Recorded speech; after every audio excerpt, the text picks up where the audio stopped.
placer estar aquí en la segunda edición y la segunda sesión de este curso tan interesante que es Co-creando las ciudades, que tiene esa filosofía práctica de que la necesidad de la persona esté al centro y esas nuevas acciones con sentido social que SEDATU está poniendo en todas sus acciones. Es algo extraordinario realmente. Como lo es que ustedes estén participando, es un curso que tenemos casi 1000 participantes prácticamente de toda la República. Lo valoramos al máximo. Esperemos que en esta ocasión se gradúen más de la que la vez pasada, que a veces entendemos por alguna razón a todos nos ha pasado, ya cursaste, pero al final no hiciste las evaluaciones o lo que fuera. Los invitamos a que lo hagan. Al final, por supuesto, es el aprendizaje que uno se queda, los nuevos criterios, todo eso lo que servirá en nuestras funciones, en nuestras responsabilidades de todas y de todos. Pero vale la pena, por supuesto, cerrar los ciclos y terminar el curso. Y tenemos un programa espléndido para todas y todos ustedes. Estará con nosotros la maestra Dolores Franco y estará varios compañeros que me permitiré y te iré iriendo a nombrar, tanto de SEDATU como expertos que SEDATU brinda al grupo. Aprovechémoslos a todos.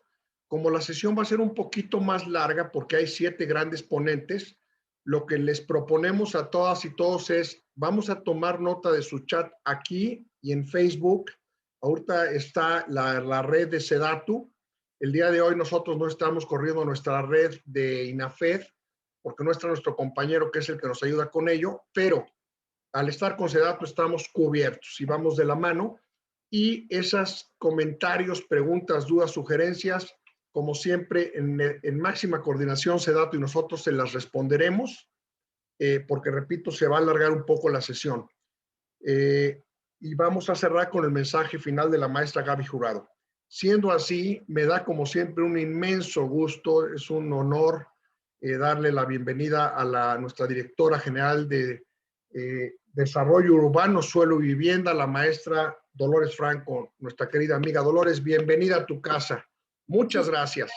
Gracias, Rafa. Muchísimas gracias a todo el gran equipo de INAFED, porque a pesar de que vemos poquitas caras en las videoconferencias, la verdad es que forman un gran equipo que, como bien menciona Rafa, nos ha hecho lograr que esta visión territorial que se impulsa desde SEDATU se logra anidar en todos esos gobiernos locales a los que necesitamos de manera urgente llegar, sensibilizar, acompañar y sobre todo con los que queremos compartir este día. Muchísimas gracias a todos y a todas. Y por supuesto, Rafa, que como parte de las encomiendas que tenemos por parte del secretario Román Meyer Falcón, pues me gustaría mencionarle a la audiencia que hoy nos acompaña que justamente gran parte de las razones de que entrara este gobierno y que de alguna manera buscaban dar un giro a todos estos problemas tan sentidos que identificábamos en las ciudades mexicanas, pues justamente lo que nos instruyó el secretario Meyer Falcón fue que hiciéramos sentir en las ciudades que había una cuarta transformación del país. Y a partir de ese reconocimiento, pues nosotros como área técnica nos pusimos a trabajar en repensar esta manera como se hace la planeación. Y revisamos muchas cosas, algunas de ellas las mostramos en la sesión anterior, donde justamente lo que hacíamos mención era a esta necesidad que tenemos de cambiar el paradigma, de mirar las cosas desde otro enfoque, de repensar la manera en la que concebimos nuestro trabajo, en la que lo desarrollamos y dejar que estas nuevas ideas, que son consensos a nivel mundial, permeen en la acción de todos los quehaceres de personas que tomamos decisiones en las ciudades. Entonces, a partir de esta revisión de los logros, porque evidentemente México es un país con una tradición urbana desde los años 70 y de alguna manera se ha logrado incidir de manera clara en los fenómenos urbanos, también fuimos críticos en el sentido de revisar cuáles habían sido los retos de esta historia urbana del país y cuáles sentíamos que tenían que ser esos pequeños apretones de tuerca que nos permitieran de alguna manera decir que la cuarta transformación de México estaba en las ciudades.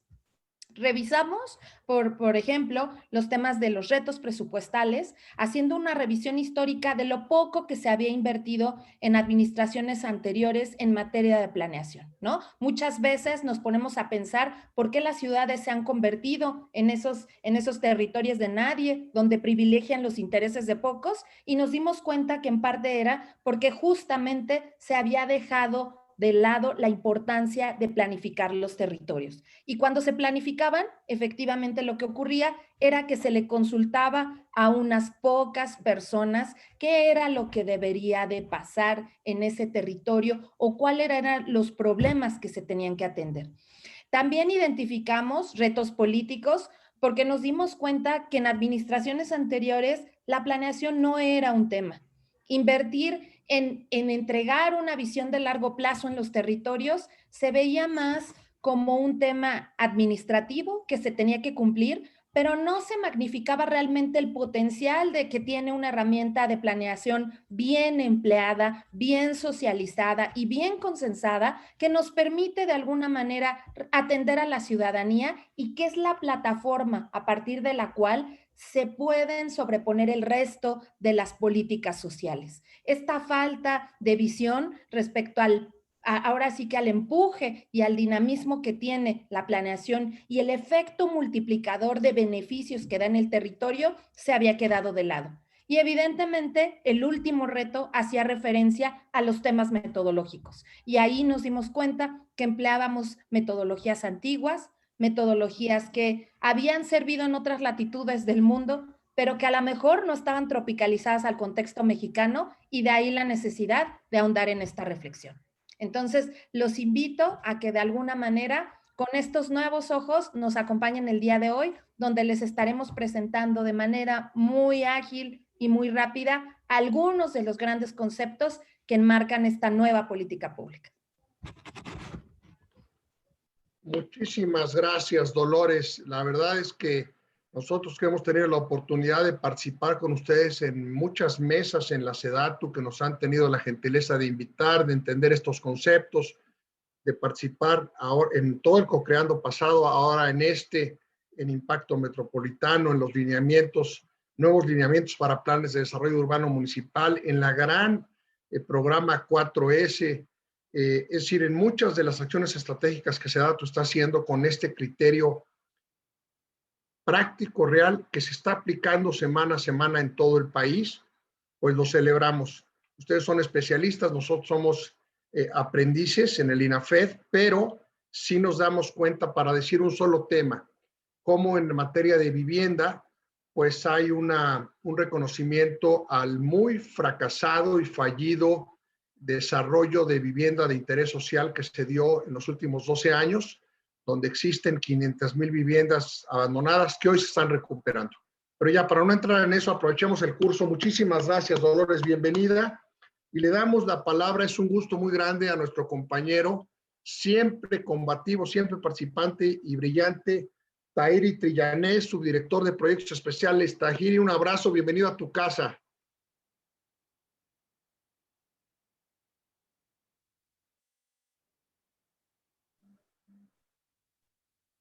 Muchas gracias. Antes de que intervenga Tahiri, gracias, Gis, me gustaría plantearles inicialmente cuál es el cambio metodológico que dimos, ¿no? A partir de esta encomienda que nos hicieron. Si le dan siguiente, por favor.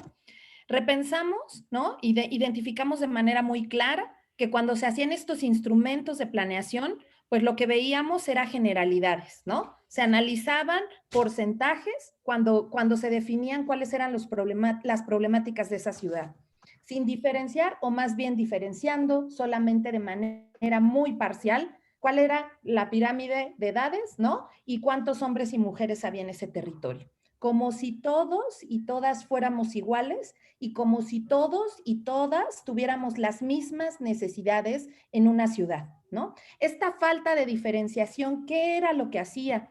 Nos hacía tener recetas globales, ¿no? Recetas generales, diseñadas a partir de un escritorio, con consultores y consultoras foráneas que muchas veces no conocían el territorio, no habían puesto un pie en esas ciudades o en esos barrios o en esas colonias, y a partir de ahí se definía una estrategia de ciudad.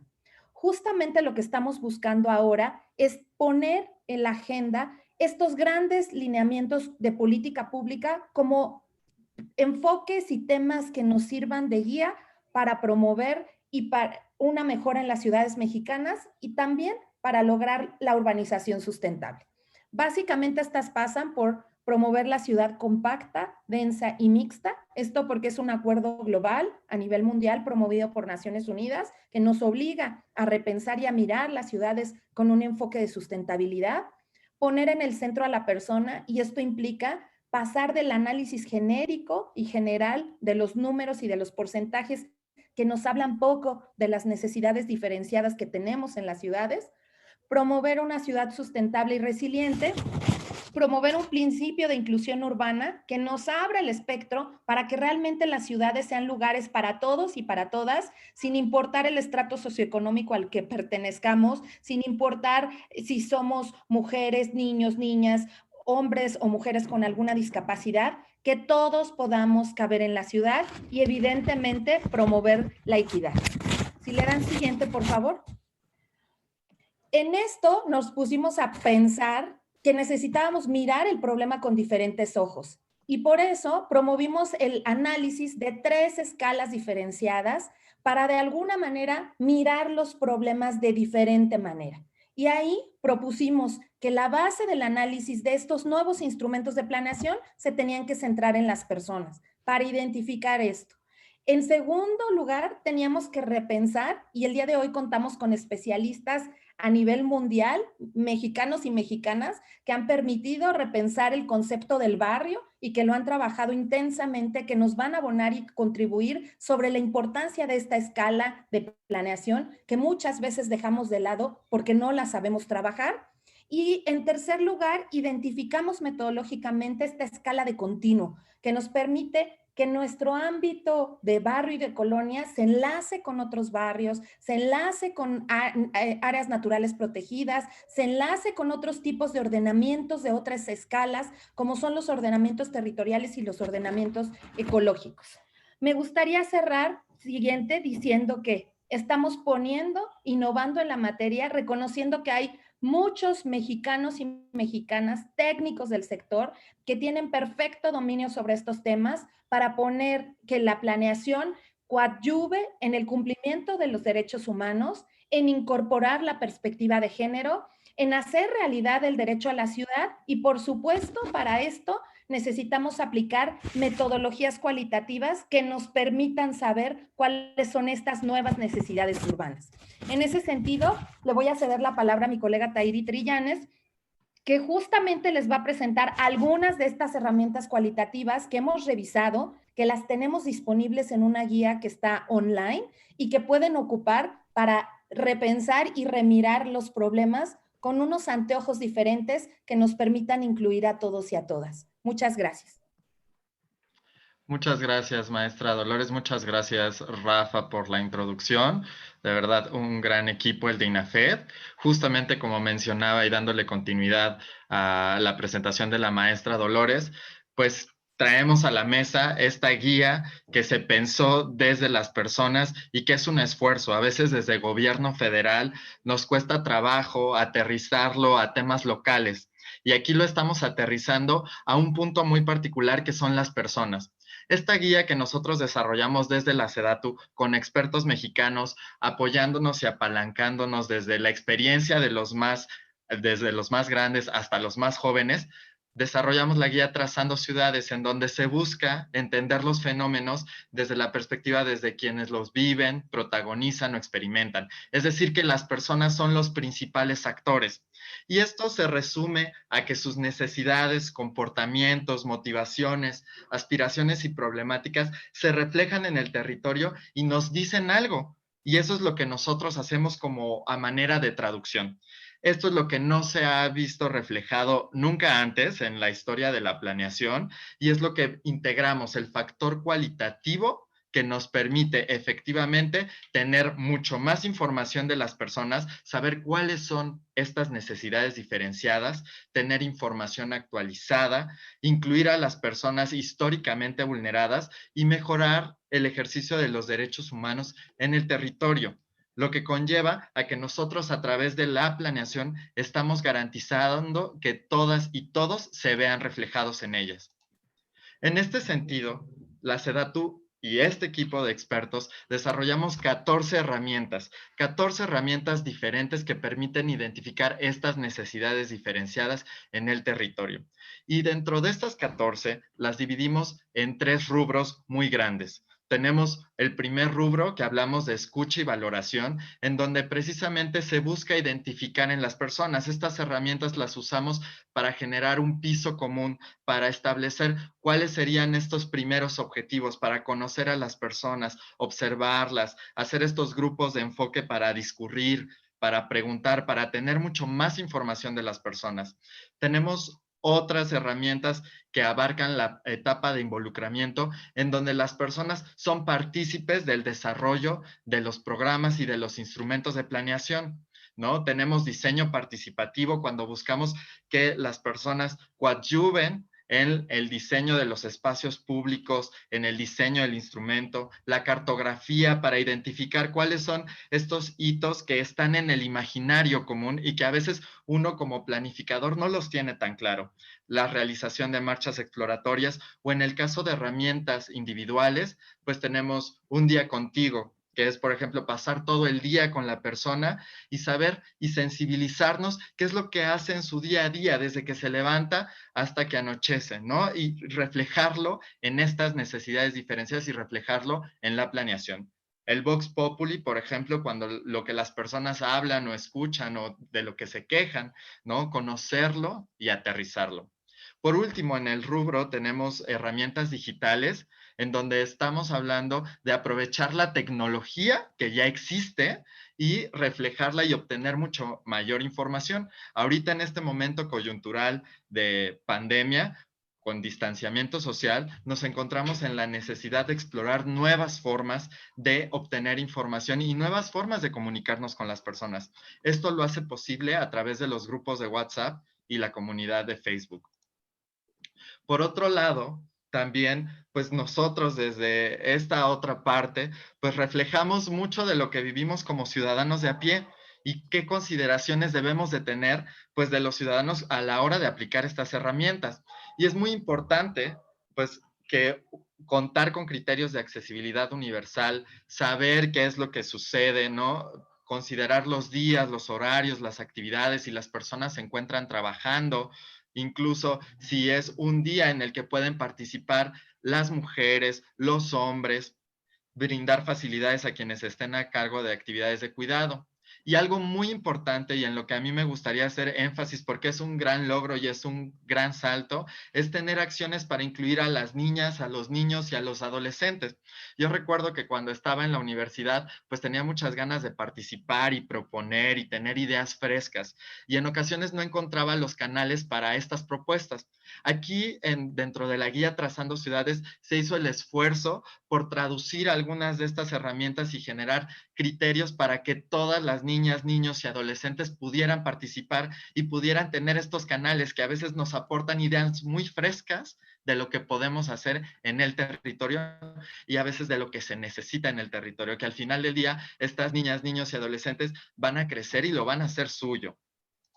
En este sentido, pues les presento aquí algunos ejemplos de estas herramientas que se han utilizado a lo largo y ancho del mundo y que también han servido para generar pues el involucramiento, fortalecer el tejido de la comunidad, hacer un análisis de estas, pues vamos a decir, lo que las personas necesitan en su territorio. Por ejemplo, este primer taller se dio en Kobeye, Kenia, y ahí se hicieron talleres participativos impulsados desde Microsoft, ONU Habitat, Mojang, y se conformó en una alianza que se llamó Block by Block. Y aquí, en estos talleres participativos, usaron la herramienta de Minecraft, que es un videojuego en donde se construyen con bloques, pues tú vas construyendo con bloques diversas partes del espacio. Y aquí lo utilizaron para diseñar espacios públicos. En el lado derecho podemos ver a las personas cómo están en una computadora, están platicando, están dialogando, están viendo cómo poder hacer un espacio público mejor, cómo diseñarlo, y la herramienta es el Minecraft. En este sentido, pues tenemos varios diseños, ¿no? En la parte izquierda, en donde aquí vemos un espacio público arbolado, lo vemos con el camino, es un diseño participativo. Vamos, y del lado derecho tenemos pues los primeros pasos para la construcción de esta propuesta que se reflejó en el entorno virtual. Tenemos este diseño no solamente de los espacios, lo podemos ocupar para centros de transporte, luces solares, columpios, árboles, estructuras de sombra, etcétera. Es una herramienta grupal de involucramiento. En el caso de México, en específico, tenemos una herramienta también de involucramiento en donde se ocuparon herramientas individuales y herramientas digitales y se realizó un taller de mapeo colectivo. Este taller de mapeo colectivo lo realizó a partir de los iconoclasistas y ahí se ve a la gente cómo está participando, identificando dónde están los hitos, dónde están estas zonas donde uno puede convivir, acercarse, espacios públicos donde los tienen identificados con comercio, y entonces se hizo una encuesta de estos hitos que se encuentran en el imaginario de las personas para poder identificar cómo funciona este barrio. En este sentido, aquí tenemos el barrio de La Santa, tenemos el resultado final del lado derecho, en donde se pueden apreciar pues estos hitos que les comentaba antes, ¿no? No solamente la vivienda, sino también necesidades, las problemáticas que a veces encontramos en la vía pública, un hoyo en la banqueta, ¿no? Un árbol que a lo mejor se está cayendo. Identificamos también cuestiones de salud ambiental, social. En el mapa se pueden territorializar pues la vulnerabilidad que existe de ciertos sectores de la población y también en donde hay celebraciones y actividades, ¿no? Como en los barrios a veces tienen pues sus celebraciones y hacen un recorrido y esto fortalece no solamente el tejido social, las personas se conocen y eso es lo que buscamos, que también en el proceso de generación de un instrumento de planeación, pues sea este contrato o este compromiso de la población con su territorio. Y en este sentido, estas herramientas nos aportan ese vínculo y generan el match entre las personas y entre su territorio. Por otro lado, y en este último ejemplo, tenemos en Sao Paulo, por parte del despacho Arquitectos GEL, diversos talleres participativos en 4 espacios públicos diferentes, ¿no? En donde se realizaron encuestas sobre qué es lo que debería de existir ahí. Se involucró a la gente, se activaron universidades, organizaciones no gubernamentales, representantes de la comunidad y se definió cómo se tenían que intervenir estos espacios.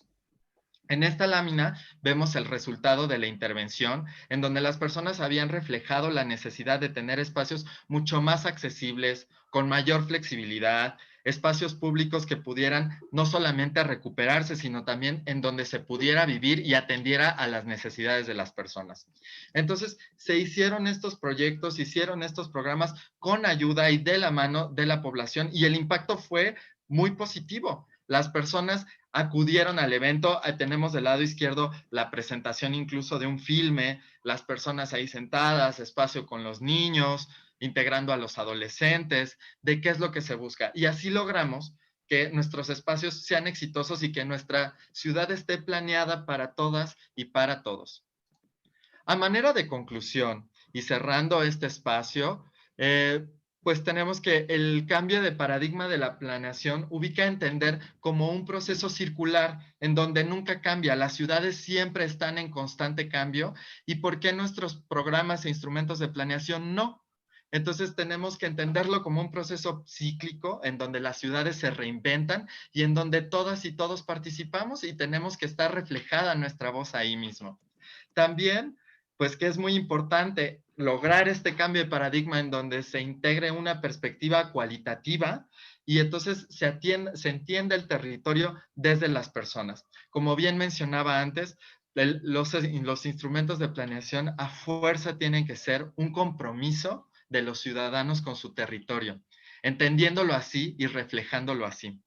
Es importante reconocer que nosotros, como planificadores o como interesados en la planeación, somos los encargados y los responsables de traducir estas necesidades, anhelos, deseos de las personas en estrategias y proyectos que garanticen que nuestras ciudades sean incluyentes, en donde todos participen y nosotros tenemos que lograr ese cambio, ese brinco. La crisis que vivimos y a la que nos enfrentamos actualmente, pues nos enseña que es importante replantearnos cómo hemos estado haciendo nuestras ciudades y que a veces nuestras ciudades no reflejan lo que nosotros necesitamos ahí. Nuestras ciudades han crecido, pero a lo mejor no tienen los mecanismos que garanticen el derecho a la ciudad. Y esto es sumamente importante porque ahorita en este momento, en este particular momento de coyuntura, tenemos que generar este espacio de innovación, de diálogo, como le estamos haciendo ahora con INAFED, y replantearnos por qué las cosas se habían hecho así y por qué no cambiar y por qué no dar ese saltito, hacer las cosas diferentes y hacer ciudades en donde estén reflejadas todas y todos, niños, niñas y adolescentes. Solamente por último, cerrando, recordándoles que el futuro de la planeación está en nuestras manos y ahora es el momento, justo ahora es el momento de replantear, de tomar la planeación en las manos y de tomar estas herramientas y hacerlas nuestras para lograr ciudades para todos y para todas y una mejor calidad de vida. Les agradezco mucho la presentación y estoy muy, muy contento y muy orgulloso de poder presentarles este gran esfuerzo y esta gran apuesta de la SEDATU. Muchas gracias. Muchas gracias a ti, Tahiri. Qué estupendas acciones, qué estupenda visión, qué estupenda estrategia y, repito, sobre todo acciones integradas basadas en el plan de SEDATU. Magnífico, de verdad. Hay muchos comentarios aquí en Facebook Live. Somos prácticamente 300 compañeras y compañeros. Bienvenidas todas y gracias a todas y todos. Es un placer darle la bienvenida a la maestra Laura Yanca, especialista en recuperación de espacios. Qué tema tan relevante y cuánto nos hace falta en nuestro país. Muy bienvenida, Laura, a tu casa.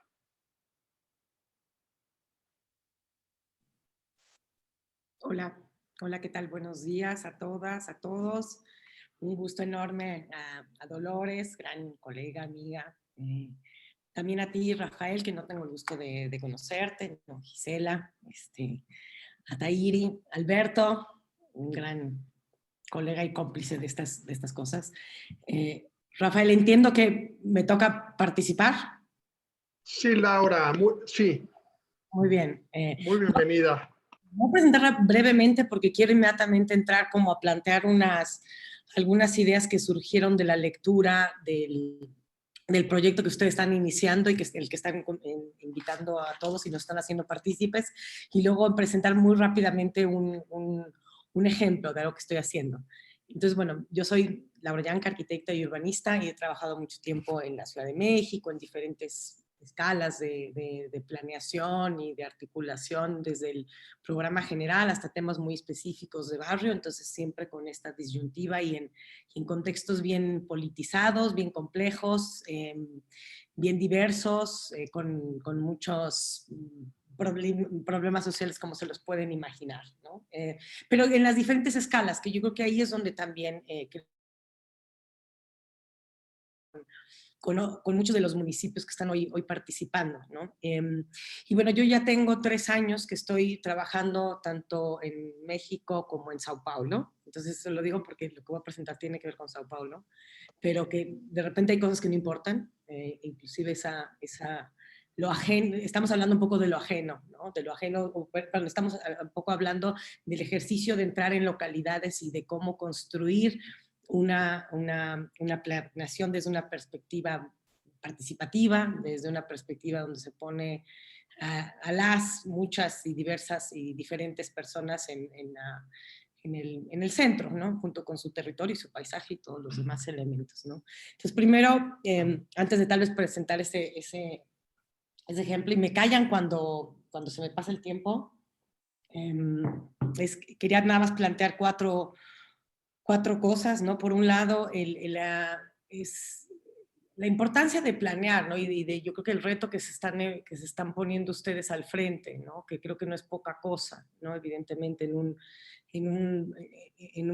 un país y en un contexto que ha perdido una gestión y que ha perdido una gobernanza de todos los niveles, ¿no? Desde el Estado, pero sobre todo también, no solo y también comunitaria, ¿no?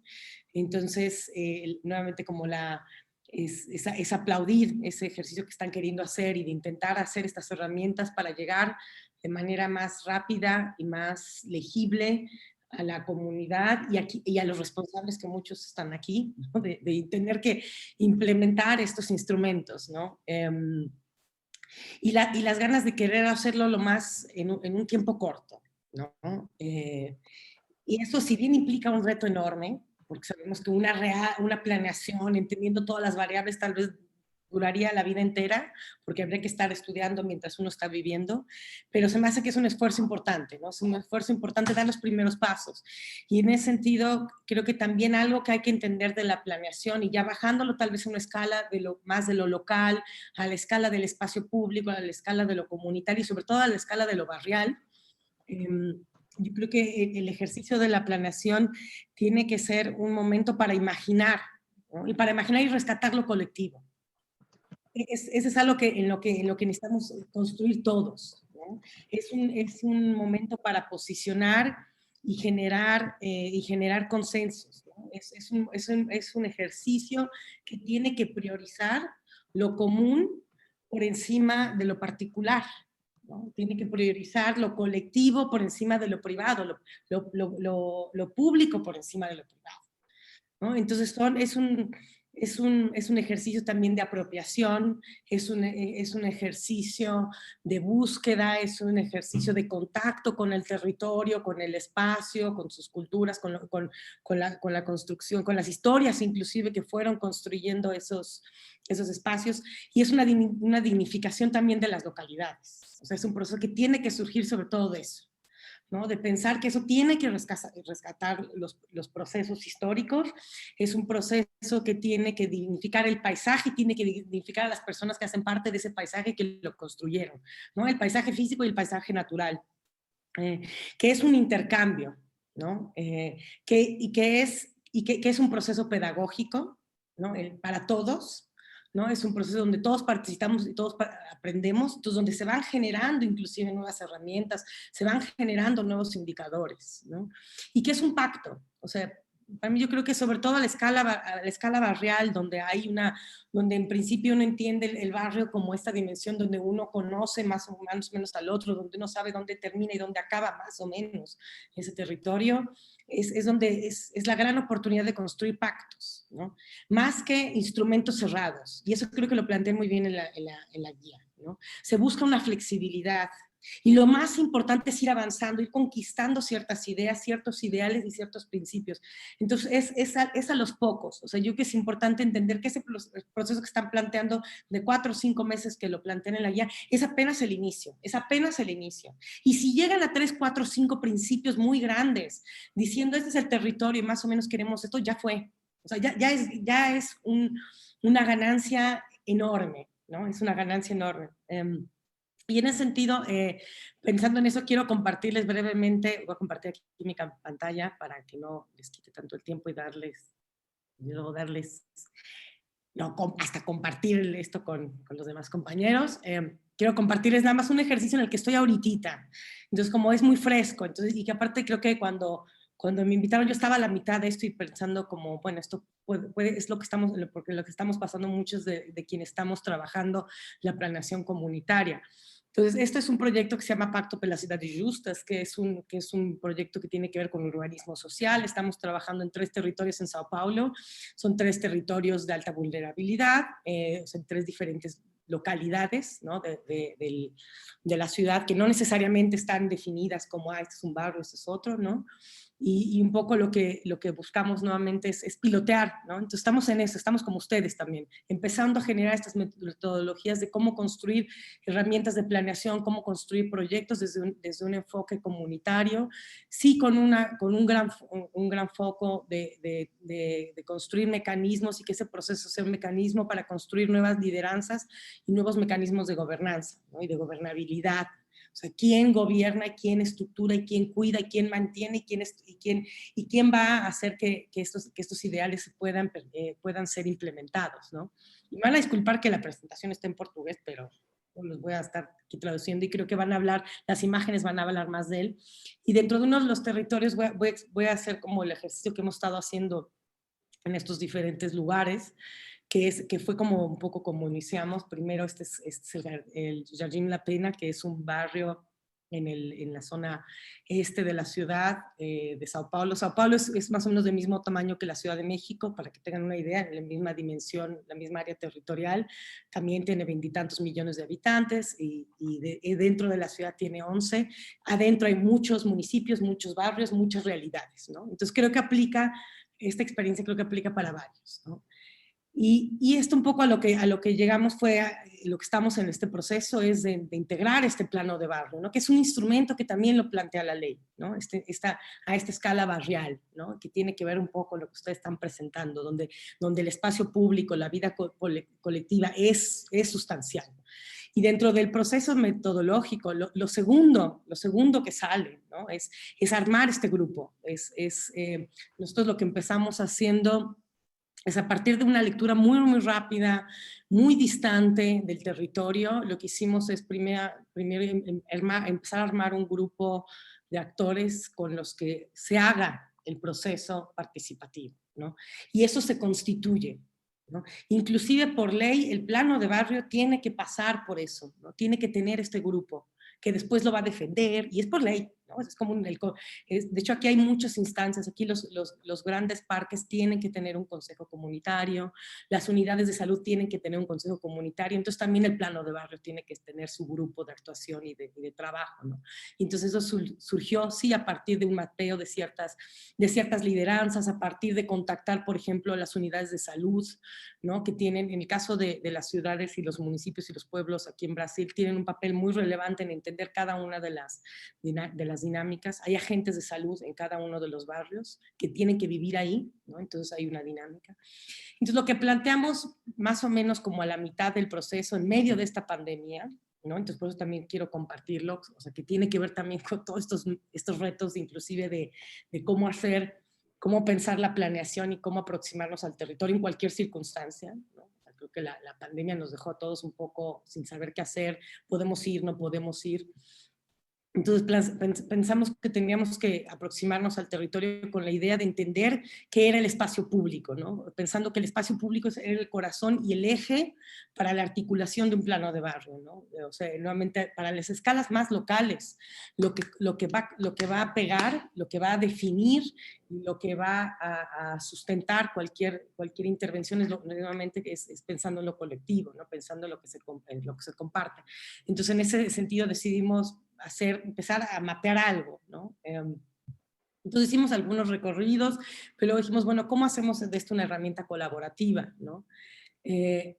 Entonces, básicamente, en medio de la pandemia, con este grupo que armamos, con el que sí hubo un contacto físico, después se armaron algunos grupos de WhatsApp, intentamos hacer un montón de herramientas de estas que ustedes presentan, pero la verdad es que muchas no funcionan cuando la brecha digital es enorme, ¿no? Entonces, con lo que podíamos contar era con un grupo pequeño de 10 personas que conocía muy bien el territorio, y con los que eran nuestros agentes, ¿no? De hecho, en esta misma metodología, teníamos este grupo y teníamos agentes. Entonces decidimos inclusive que los recursos que estaban pensados para hacer mapas y para hacer un montón de cosas, se iban a ir a los agentes, ¿no?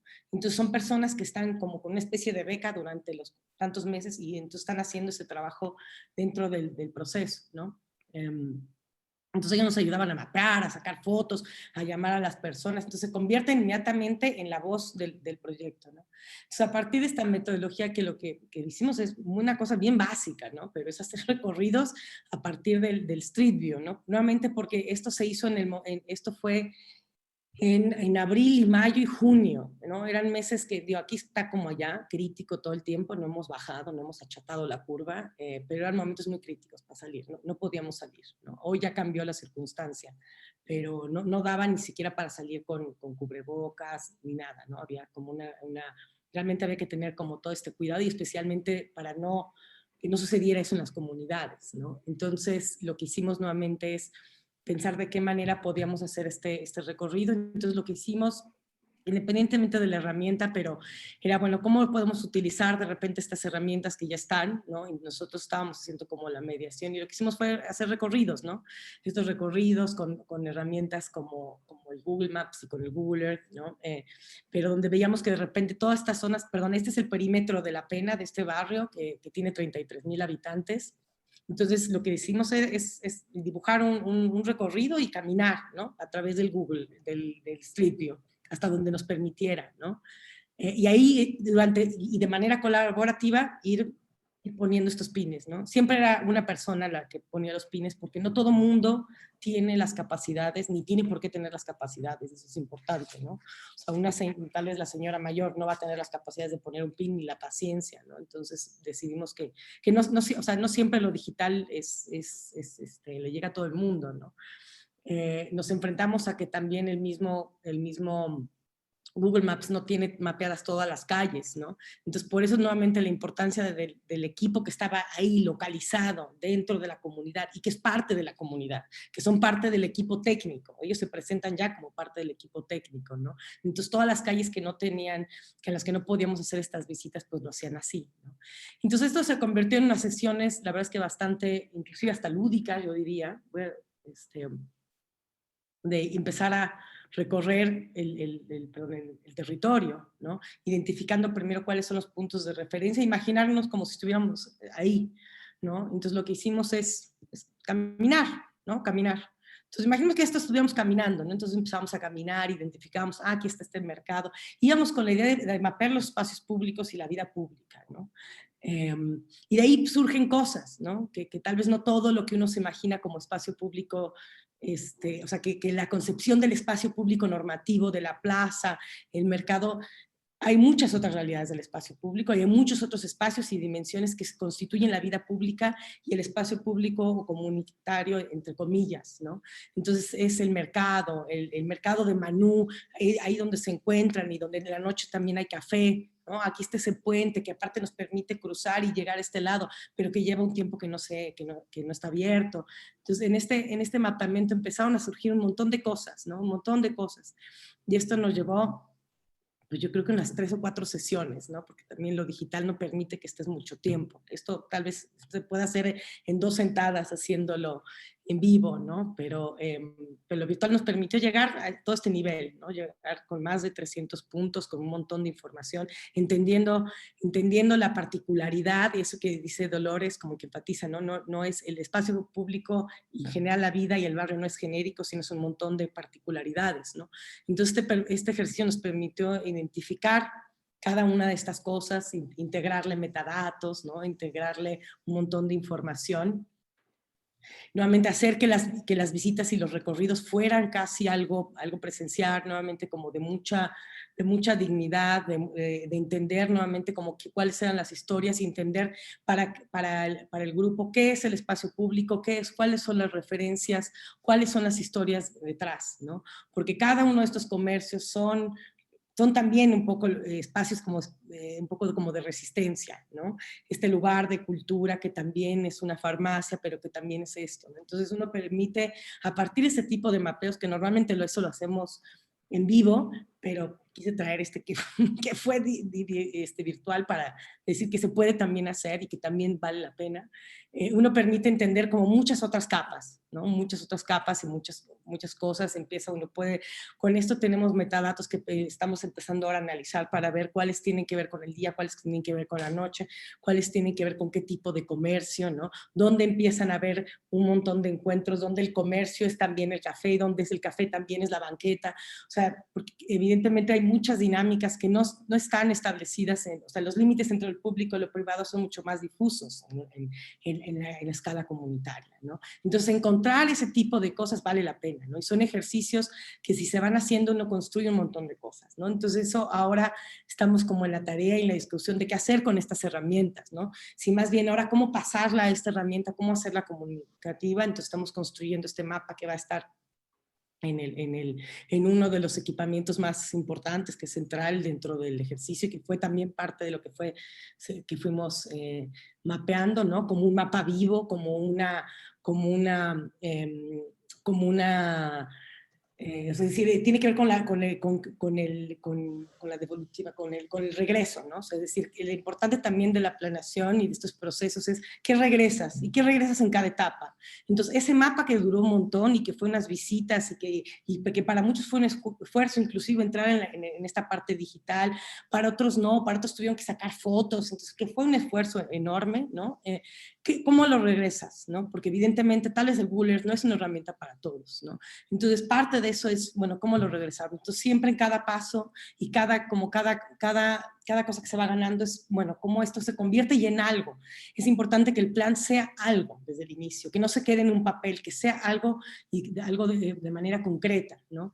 Y hoy estamos trabajando en esto, que es una intervención de Área 40, que tiene que ver con cosas que ustedes seguramente ya conocen, temas de acupuntura urbana. Entonces también pensar en eso, ¿no? Cómo el plan puede empezar a construir cosas rápidas.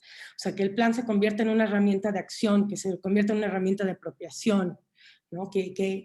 Nuevamente que no quede en el papel, que no sea nada más, no porque no le quite importancia, pero que no sea nada más una herramienta de control, de gestión, de Estado, que es importantísimo, sino que más bien sea una herramienta de acción, de orgullo, ¿no? Y hoy lo bonito de esto es que todo lo que sucede, o sea, este plano de barrio viene desde hace un montón, ¿no? Y se viene haciendo desde hace un montón, pero todo lo que sucede a partir de ahora, todo mundo lo reconoce en el barrio como plano del barrio, ¿no? ¡Ay, que pusimos un basurero! Plano de barrio. No, es que pusimos una banca, plano de barrio, inclusive aunque no esté escrito. ¿Por qué? Porque se convierte en la herramienta que sustenta, se convierte en la disculpa, ¿no? Se convierte en el pretexto para pedir, para enorgullecerse, ¿no? Para eso, se convierte en una herramienta como de lucha, de gestión, nuevamente como de dignificación. Entonces con esto cierro un poco para compartirles mi experiencia que puede aplicar para muchos barrios y muchos municipios. Muchísimas gracias.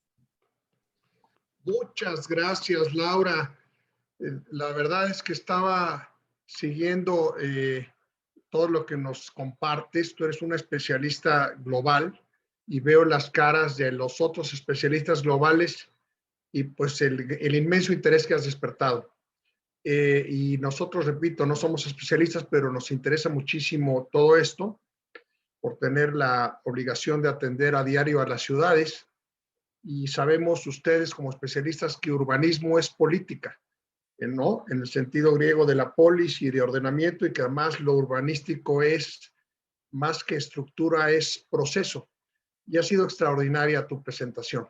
La verdad es que hay muchos comentarios, Gis los está anotando, se los pasaremos a ustedes. Enhorabuena por lo que están haciendo aquí y seguramente nos has evocado muchos de los sentidos sociales, comunitarios, colectivos en este proceso que es el desarrollo urbano, que también planteado tiene ese dato. Muchas gracias a la maestra Laura Yanca. Es un placer tenerte aquí, Laura. Gracias de verdad. Es un gusto también volver a recibir, ya nos ha acompañado al arquitecto Carlos Mendieta, director general de Fundación Tlaloc. Carlos, bienvenido a tu casa. Qué gusto verte nuevamente.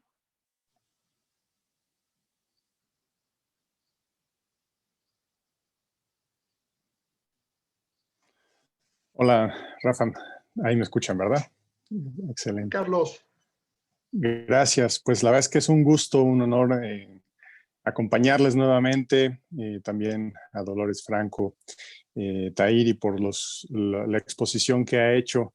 Y claro, a Laura Yanca, gracias. Estoy seguro que este conversatorio, por el cual les felicito porque está dirigido precisamente a todos aquellos quienes somos actores locales, ¿no? El llevar toda esta posibilidad de información a los municipios, construir capacidades locales, me parece que es trascendental y se está logrando con este ejercicio entre el INAFED y SEDATU, así es que felicidades. También espero que todas ustedes y todos ustedes estén muy bien, al igual que sus familias y seres queridos ante la crisis sanitaria y que sigan con bien. Hay que seguirnos cuidando. En esa lógica, quiero mencionar que esta crisis sanitaria nos ha hecho evidentes todas las inequidades en la sociedad global que se ven en el territorio, que a veces están propiciadas precisamente por cómo hemos gestionado el territorio, qué tipo de ciudades y comunidades hemos venido construyendo, como lo señalaba Tairi. Y en esa lógica, además de que se hacen evidentes las inequidades, el otro lado de la moneda es que esta crisis sanitaria nos tiene muchas enseñanzas. Ustedes conocen una máxima de la sustentabilidad en la lucha contra el cambio climático. Es pensar globalmente, actuar localmente, la glocalidad. Bueno, creo que nunca antes había sido tan evidente esta máxima, porque una crisis global, como es la crisis sanitaria, la estamos enfrentando localmente desde casa, con las acciones diarias donde cada uno de nosotros podemos cuidar al otro y cuidarnos, pues usando un cubrebocas, tomando las medidas de distanciamiento que se han señalado. Esa lógica de actuar todos los días, desde casa, localmente, para hacer frente a este gran desafío global, es el mismo principio que podemos llevar a la práctica en la construcción de nuestras ciudades para que sean ciudades sustentables. Estas ciudades compactas, densas, mixtas, las ciudades resilientes, que obviamente garanticen el que las personas podamos vivir a plenitud nuestros derechos, y el tema de la equidad, como son estos 5 pilares que hoy estamos profundizando en ellos.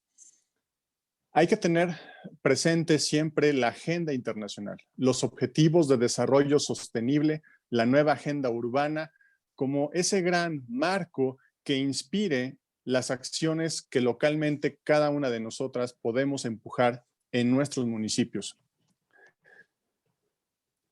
Si bien hay que recuperar y poner siempre a las personas en el centro, como bien se establece aquí, y están las personas y después gráficamente vemos los otros 4 elementos, eso también hay que hacer una gestión, un arte para armonizar esta visión de poner a las personas en el centro con mantener una perspectiva holística respecto a que no somos la sociedad y la naturaleza, sino somos una unidad.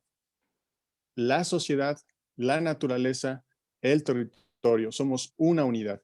Mientras logremos esta armonización conceptual, entenderemos que no estamos imponiéndonos en el territorio, sino que somos esa misma unidad que entonces tiene que gestionarse en armonía. Y es un principio que, aunque se puede mencionar, mientras no lo internalicemos, vamos a seguir tomando decisiones donde como sociedad nos imponemos en el territorio y podemos propiciar estos desequilibrios que se traducen después en desastres mal llamados naturales. En esa lógica, para lograr llegar a esas ciudades de las que estamos buscando, mi reflexión va en el sentido de que cada día cuenta, cada acción cuenta, cada decisión cuenta. Y muchas de ustedes y muchos de ustedes están involucrados en la toma de decisiones. ¿Qué tipo de ciudad queremos? La ciudad sustentable. Bueno, ¿qué es el derecho a la ciudad? ¿Qué ciudad?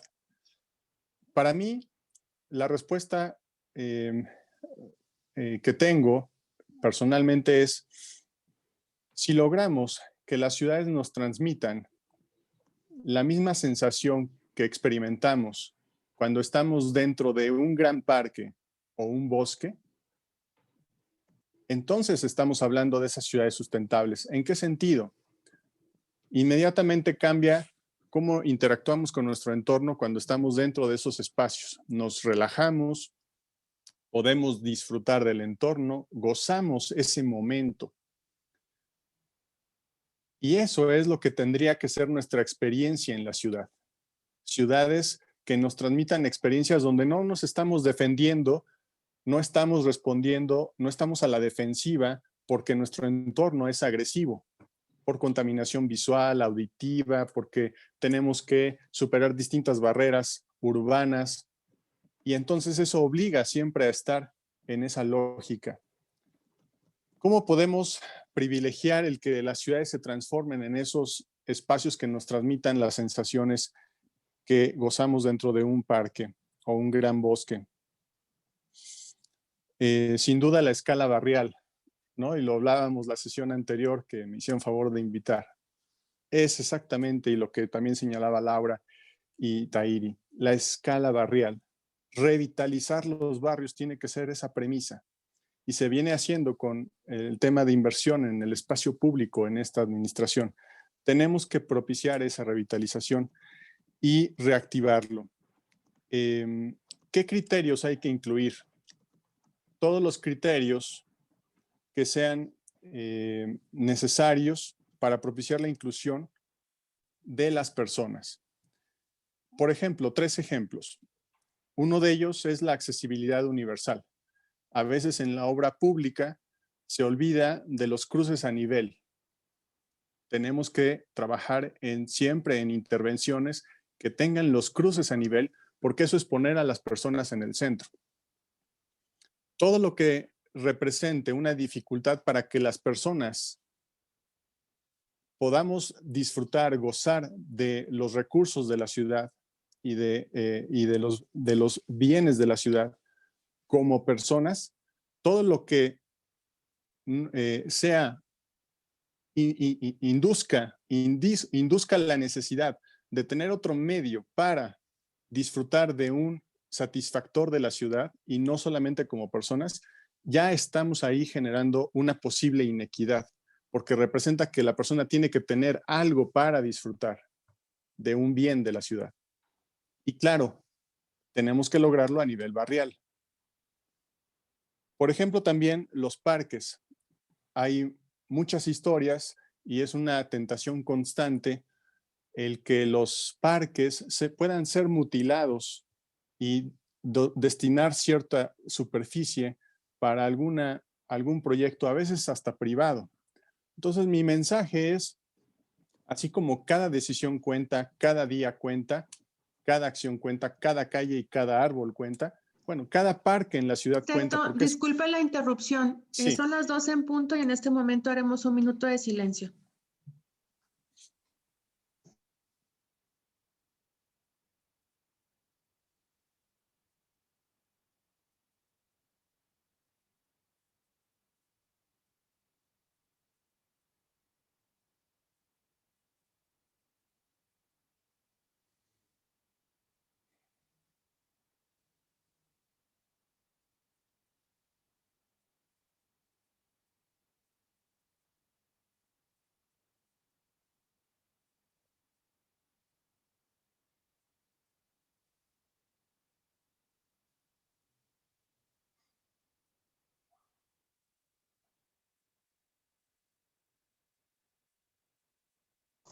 Muchas gracias a todas y todos por su participación. Gracias. Y también sirve para ir cerrando esta intervención mía.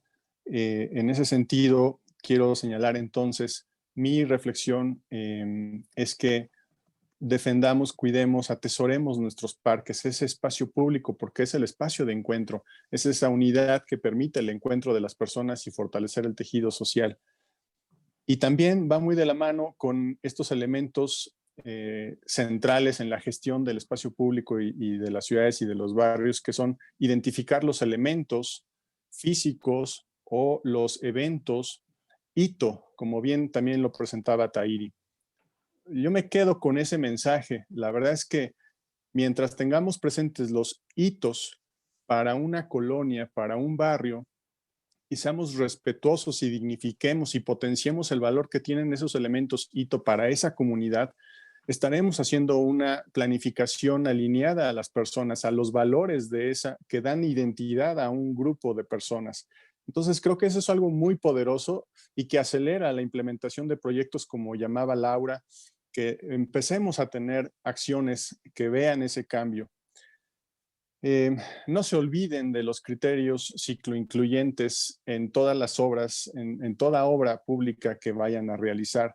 Es fundamental desincentivar el uso del automóvil. Es un modelo agotado porque esto se permite porque tendremos las condiciones para que las personas puedan resolver su necesidad de desplazamiento si es que esto es necesario. En vías activas, caminando, en bicicleta, de manera segura. Se suman estos 5 pilares a la movilidad 4S.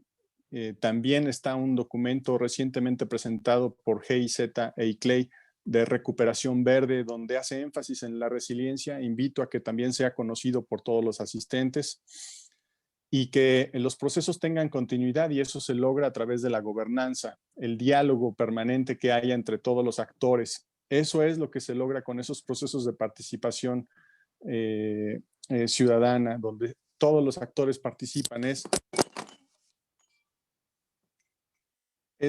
Me caí un poco aquí, es la continuidad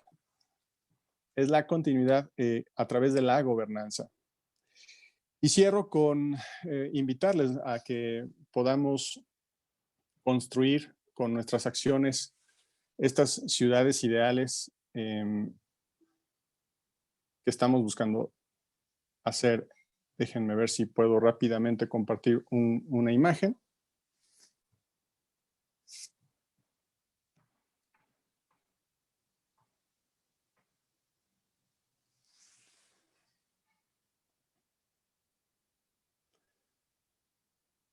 No sé si la pueden ver. Excelente, gracias, Rafa. Sí, ¿verdad? Está compartiéndose, no se ha proyectado. Bien. Bueno, a ver si aparece. Simplemente es una proyección de todo esto, de todas estas premisas que estamos platicando, en cómo podrían darse. Realmente es simplemente una ilustración que generamos en la Fundación Tlaloc en el marco de un proyecto con la Agencia de Cooperación Alemana respecto a las ciudades que necesitamos en el México del siglo XXI, que bautizamos como la ciudad ideal. Y todas estas premisas pues están ahí graficadas. Hay muchas soluciones gráficas, sin duda ustedes harán mejores para cada una de sus localidades, pero aquí están estos bioindicadores. Está el tema del agua bien gestionado en el acuífero, la calidad del aire, la gestión con la periferia. Hay una interacción respetuosa entre la periferia de la ciudad con la propia ciudad. Estos espacios que hablábamos, todos estos elementos simplemente son una provocación para que imaginemos todos y tengamos esa capacidad de perseguir con cada día, con cada decisión, esas ciudades ideales en nuestras propias localidades. Muchas gracias por su atención. Contrario al arquitecto, al maestro Carlos Mendieta. Qué gran placer escucharte nuevamente, Carlos, y ver tu visión, así como ha sido con Dolores, con Tairi, con Laura. Es extraordinario, ¿no? Ustedes son pues verdaderos especialistas, pero repito, con un gran sentido, no solo de su experiencia y su visión y su acción, sino de la realidad y lo que se requiere. Y yo vuelvo a decir desde un punto de vista muy común, si me permiten, y muy humilde, pues quizás cuando recuperemos, que lo haremos, las ciudades y nuestras calles y barrios y colonias como eran, cuando uno salía, caminabas, sabías quién vivía aquí, podías jugar en el parque, podías dejar tu bicicleta, siempre había una zona de diferente nivel socioeconómico, pero había respeto, había comunicación, había ello, que es por lo que se está trabajando, y repito, lo rescataremos, pues eso va a ser óptimo, ¿no? Y está ahí en tu imagen. Un abrazo al maestro Carlos Mendieta. Gracias, Carlos. Qué sesión, qué sesión. Y seguimos ahora con otro gran especialista, el maestro Sergio Angón de Penuma. Bienvenido, Sergio, a tu casa. Gracias, Rafa. Buenas tardes a todos. Gracias al equipo Sedatu, a Tairi, a Dolores, Gisela, a Rafa, por supuesto, la oportunidad de compartir con ustedes esta este breve análisis que me ha tocado hacer de esta guía, de estos lineamientos que me han compartido, que la verdad los encuentro increíblemente usables, muy útiles, muy cercanos a los funcionarios, a las y los funcionarios públicos que participan de estos procesos de planeación para el desarrollo de las ciudades. Soy Sergio Angón, trabajo para el Programa de Naciones Unidas para el Medio Ambiente y estoy coordinando un proyecto que busca la resiliencia en 3 ciudades de América Latina y el Caribe, en las ciudades de Kingston, en El Salvador y en México, la ciudad de Jalapa. En ese sentido, felicito al equipo SEDATU por tomar el toro por los cuernos, parafraseando lo que comentábamos en la precesión con Rafa, de que a pesar de que no nos gusta el toro, es importante tomar esa analogía para decir que el equipo SEDATU ha tomado muy en forma frontal este tema de que no es un reto menor, el ordenamiento del territorio urbano. Entonces, el fomento de estas metodologías participativas, y me gustaría citar textualmente la guía, que buscan entender los fenómenos desde la perspectiva de quienes los viven, protagonizan y hacerlos partícipes del proceso de planeación, me parece un excelente punto de partida. Un diagnóstico basado en necesidades reales de los funcionarios públicos, los actores clave que se involucran en la planeación de las ciudades, pero más allá de eso, de los ciudadanos que por fin son partícipes de un proceso de planeación como el que estamos ejemplificando ahora. Me pareció importantísimo que la guía incorpora y responde a su vez a las preguntas de por qué incluir estas metodologías participativas en un proceso de planeación que históricamente, como ya se ha mencionado por los expertos que me precedieron, ha sido un proceso bastante vertical en el que los vulnerados no tenían ningún tipo de participación. Entonces, estas metodologías que se proponen hoy en esta guía otorgan mayor contenido en cuanto a las necesidades y motivaciones, tal como lo mencionaban antes. La planeación del desarrollo urbano puede contar con información para mejorar la calidad de las ciudades, sumándose al análisis de la cobertura y el acceso que otorga a una visión cuantitativa. Proveen información mucho más actualizada que incorporan la visión presente. Esta escala que mencionaba Carlos y Laura, esa escala de barrio que es muy necesaria para conocer realmente el punto fino de la toma de decisiones que debe acompañar los procesos de planeación de las ciudades, me parece importante. Y cierro este comentario diciéndoles que los vulnerables no requieren más teorías o instrumentos complicados, requieren dar sentido a los retos actuales que ya experimentan en los municipios, en las ciudades. Por ejemplo, sequías, falta de agua, inundaciones, algunos de ellos probablemente atribuidos al cambio climático, pero también a la falta de instrumentos que consideren un enfoque integral del crecimiento de las ciudades y los municipios hacia zonas más aptas para el desarrollo urbano. En ese sentido, esta metodología seguramente va a facilitar la adopción de este nuevo paradigma basado en los derechos humanos. Les quiero contar un poquito acerca de cómo hemos aprovechado este tipo de metodologías participativas, por ejemplo, en la elaboración del estudio de vulnerabilidad socioambiental que hicimos en el marco de este proyecto que se llama City Adapt en Jalapa, y que seguimos un enfoque basado en las personas que permitió el desarrollo de un estudio de vulnerabilidad que recopiló necesidades, aspiraciones, realidades, a partir de la interacción con los centros de gestión comunitaria. Algunas de las preguntas que nosotros incorporamos es: ¿cómo es la ciudad en la que vivimos? ¿Cuál es la ciudad en la que aspiramos vivir? ¿Qué tipo de peligros hay donde tú vives? ¿Cómo es el acceso a los servicios municipales? Y una muy importante desde la visión del programa de medio ambiente es cómo interactúas con los espacios verdes urbanos. Esta importancia significativa que ha cobrado el mantener y conservar los espacios verdes urbanos para hacer frente a la crisis climática que estamos atravesando, entre ellas, y como bien comentaba Carlos, la pandemia nos ha dejado ver, entre otras cosas, la importancia de la acción local, de conservar estos espacios en cada ámbito geográfico que deseemos ordenar, y ojalá juntos podemos lograr este reto de conservar estos espacios verdes urbanos que además proveen múltiples servicios ecosistémicos para las ciudades.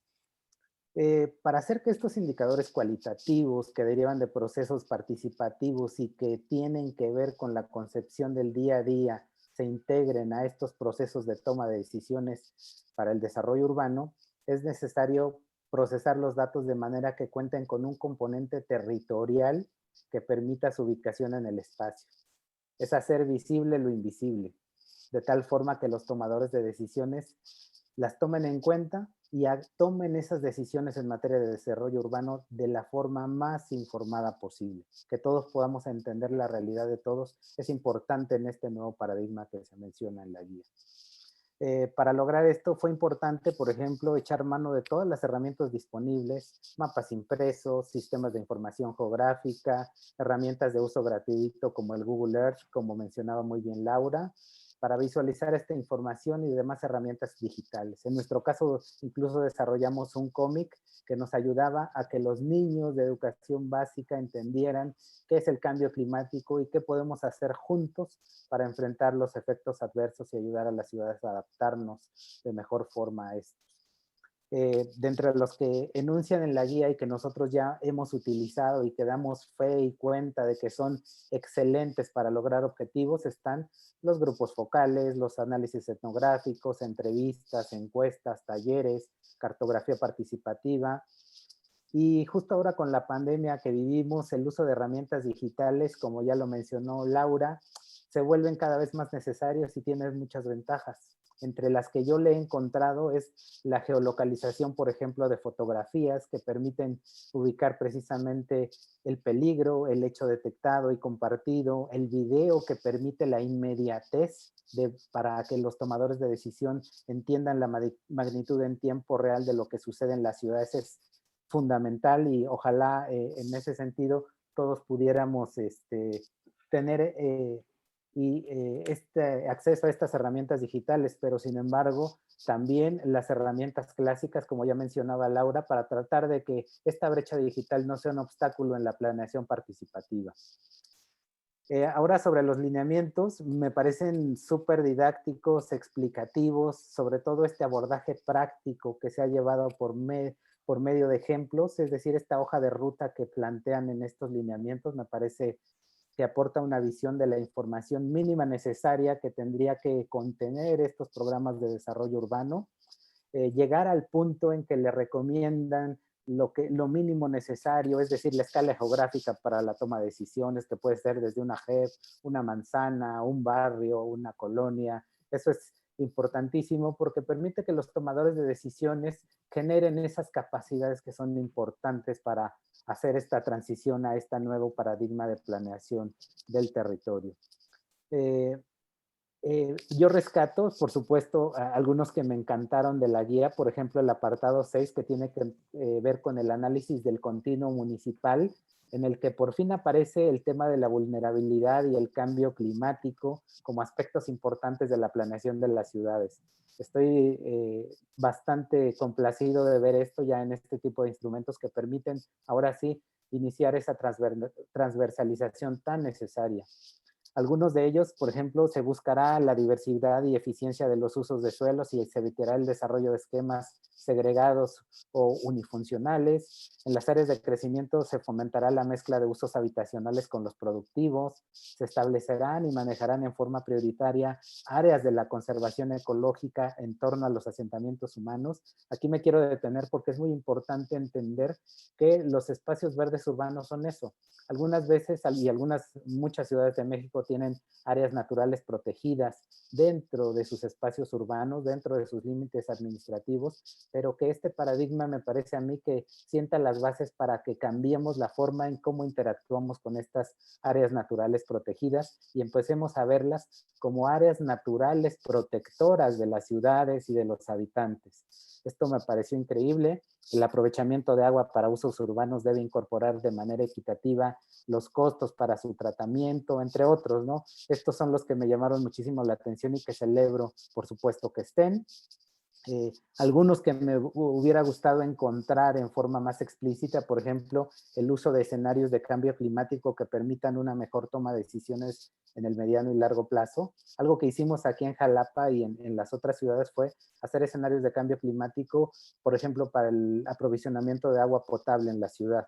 Y cuando los mostramos las tasas de cambio en este escenario a 2039, le comentábamos al alcalde de Jalapa, espero que no se asuste con las previsiones de clima que tenemos, que son eso, son previsiones, no son ni predicciones, ni quiere decir que eso forzosamente ocurrirá, pero puede ocurrir.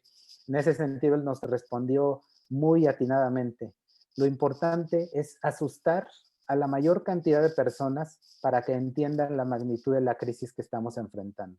Y no solamente la crisis climática, sino la crisis del desarrollo urbano, en el que cada vez hay más vulnerabilidad inducida, precisamente porque las personas, al carecer de estos elementos, de estos ordenamientos adecuados, se asientan en zonas de peligro, donde hay deslizamientos de ladera, zonas de topografía muy accidentada, que incluso no son susceptibles para que lleguen los servicios públicos municipales ahí. Eso se llama vulnerabilidad inducida y parafraseo aquí a Carrizosa en una publicación muy reciente sobre ciudades que dice que la gestión del riesgo no es otra cosa que adaptación. Entonces, ojalá esta guía y estos lineamientos ayuden a las ciudades a adaptarse al reto que estamos enfrentando. Y finalmente, algunas consideraciones que me gustaría dejar aquí para cerrar mi participación, que tienen que ver con que partimos del hecho que las ciudades y los municipios tienen retos como una alta concentración de población, peligros asociados al clima, inundaciones, deslizamientos de laderas, derrumbes, sequías, expansión urbana desordenada. Además son vulnerables, por ejemplo, al aprovisionamiento de agua potable, pérdida sistemática de los espacios verdes urbanos y sus servicios ecosistémicos que se requieren para asegurar una buena calidad de vida. Y algunas de las lecciones aprendidas que tenemos en este proyecto son que a veces lo único que se requiere para que los tomadores de decisión empiecen a compartir es fomentar esos espacios de colaboración que ya se han mencionado aquí, juntarlos, sentarlos en una mesa en forma relajada, que permitan esta visión más participativa, de escucha, de aprender a escuchar precisamente por parte de los tomadores de decisión, que aprendamos a escuchar a los ciudadanos, a los que viven la realidad de las ciudades es muy importante. En ese sentido, el trabajo colaborativo fomenta la gobernanza climática y aporta mucho a la toma de decisiones. Y la mayor lección de este proyecto es que a veces no se necesita mucha más información de la que ya tenemos, sino aprender a utilizar la que está disponible y sobre todo a compartirla con todos los actores clave que participan en la formulación de estos instrumentos. Y cierro mi participación diciéndoles que la formulación de un plan de desarrollo municipal o de ciudad que se observe, que observe los lineamientos y la guía que nos ha compartido la SEDATU, se vuelve un tema de suma importancia porque permite ordenar el lugar donde vivimos de cara al lugar en el que aspiramos vivir. Ciudades y municipios más seguros, solidarios, sostenibles, resilientes y que respeten el medio ambiente. Muchas gracias a todos. Muchas gracias, maestro Sergio Angón. Sin duda, grandes reflexiones que nos ha dejado desde su visión, desde el Programa de las Naciones Unidas para el Medio Ambiente. Sin duda tenemos grandes y numerosos retos que debemos afrontar para lograr estas ciudades, construir ciudades para todas las personas y poniendo a la persona en el centro. Le agradecemos mucho. Y ahora, si me lo permiten, con mucho gusto damos el uso de la voz al maestro Alberto Martínez Flores, director de Acciones Sociales de la SEDATU. Adelante, maestro, por favor. Hola, muy buenas ya tardes, ¿verdad? A todas y a todos. Muchas gracias por la invitación y qué bueno que estamos pues dialogando sobre este tema que la verdad vaya reto que nos hemos echado encima como SEDATU. El hecho de plantear que los nuevos instrumentos de planificación tengan la voz de los barrios y las comunidades, pues bueno, estamos viendo a ver cómo le vamos a entrar a esto, ¿no? Es bien fácil decirlo, es súper fácil decir que queremos lo mejor para nuestros barrios, pero bueno, pues ahora viene la etapa de la implementación y justo en Sedatu estamos, no diría yo piloteando, porque ya está incluso en nuestras reglas de operación, estamos trabajando con las comunidades de manera muy cercana en la implementación del programa de mejoramiento urbano. Pero entonces, vaya reto, pues, o sea, no está sencillo, no está fácil, todos los buenos deseos casi siempre han chocado con la realidad. Y quienes tenemos mucho tiempo en el sector público trabajando con barrios y con la planeación de los barrios y con el espacio público, sabemos que hay momentos de quiebre bien complejos, ¿no? Y estos son las voluntades políticas, estos son los intereses del sector privado que solo busca ganancia particular, estos son los intereses de los políticos, hombres, mujeres, que pues van por un cargo y un encargo y después se olvidan de para qué fueron electos, ¿no? Hay una complejidad en torno a la planificación de los barrios que afortunadamente hoy en Sedatu tenemos esta guía como una primera hoja de ruta. Yo quiero ser un poco cuidadoso y decir, esta es una primera hoja de ruta, porque la implementación como tal, sí, de verdad que representa un reto muy, muy interesante. ¿Y por qué comento esto?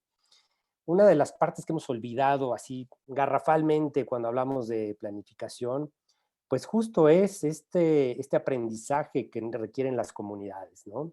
A veces llegamos con nuestros talleres de diseño participativo, cartografía participativa, etcétera, pero resulta que las comunidades están en otras cosas. Están pensando en darle de comer a sus familias, en atender las escuelas, conservar trabajos, lidiar con problemas del barrio, ¿no? Los problemas de servicios del barrio. Entonces creo que hay un paso que tenemos que reforzar, que es este proceso educativo hacia las comunidades. Me tocó trabajar, y esto lo trabajamos junto con la arquitecta Laura Yanca, el programa de desarrollo urbano de la Ciudad de México, una de las últimas propuestas que se hicieron y que lamentablemente, como muchos otros ejercicios de planificación, no sucedieron. Pero fíjense ustedes, cuando salíamos a las calles, fue uno de los primeros planes que tuvo una presencia territorial fuerte, más allá de lo que marcaba la Ley de Desarrollo Urbano. Recuerdo que había módulos afuera de los metros, en los mercados, en un montón de lugares. Y cuando la gente se acercaba a preguntar, oiga, ¿y esto aquí qué dan, no? ¿Aquí qué regalan? ¿O para qué me apunto? Les decíamos, bueno, pues es que este es para que usted participe del programa de desarrollo urbano de la Ciudad de México. Y lo primero que nos decían, bueno, sí, es que en mi calle no pasa el camión de la basura. Ok, no estamos hablando de servicios urbanos, estamos hablando de la Ley de Desarrollo Urbano y de la planificación del territorio. Bueno, pues de este calado es el abismo que hay en la comprensión en las comunidades de nuestros instrumentos de planificación. Pero está provocado por nosotros mismos, como sector público y como sociedad civil involucrada en esto, incluso como academia, hay que decirlo, ¿no? Les voy a poner un ejemplo muy sencillo. En la Ciudad de México, actualmente no lo sé, pero hasta el año 2017, en la Ley de Desarrollo Urbano de la Ciudad de México, no se contemplaba de manera explícita la participación de la gente. Lo único que decía es, hagan una consulta. ¿Cómo, cuándo, dónde, a qué hora, con quién, qué mecanismos? No, nada, cero. Y se refería solamente al tema de una consulta en casos de proyectos, digamos, estratégicos. Y por otro lado, en la Ley de Participación Ciudadana de la Ciudad de México, el único momento que vincula el tema urbano es a servicios urbanos. Luego entonces, desde nuestra parte normativa estamos disasociados en este gran reto que todos aquí compartimos, que es pues, que la gente participe. Entonces, qué bien que tenemos N cantidad de metodologías, las hemos trabajado a lo largo de más de 20 años, con herramientas tecnológicas, con el mapita coloreándolo, etcétera. O sea, tenemos para aventar para arriba de posibilidades metodológicas. Pero está haciendo falta justo esto que ahora la Sedatu está lanzando, que es una guía de cómo hacer las cosas. Y esta guía tendrá que ser vinculatoria o no será, ¿no? Porque si todo el esfuerzo que se ha hecho en entender que desde los barrios viene una parte sustantiva de la planificación de las ciudades, entonces no lo vamos a lograr. Luego entonces, punto número 1, ¿cómo hacemos para bajar el nivel de la discusión, el nivel de los conceptos a comunidades que en la mayoría de los casos no han tenido esta oportunidad de entrarle a este conocimiento?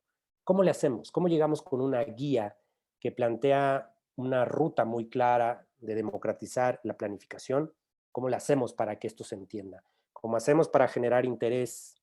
Entendamos que estamos en un país donde pues, más del 60% de la población padece de condiciones económicas difíciles. ¿Cómo hacemos para generar este interés? ¿Se puede? Claro que se puede. Lo hemos visto en muchísimos casos. En muchas comunidades hay hombres y mujeres que siempre son la punta de lanza de esa comunidad. Son que aunque tienen un trabajo muy precario, están interesados por el barrio, están interesados por lo que pasa, gestionan la luz, gestionan etc. Este es uno de los primeros pasos que habría que entender, que no podemos preguntarle a todo mundo. Y ojo, aquí alguien me podría decir, oiga, pues qué antidemocrático, pero es la realidad.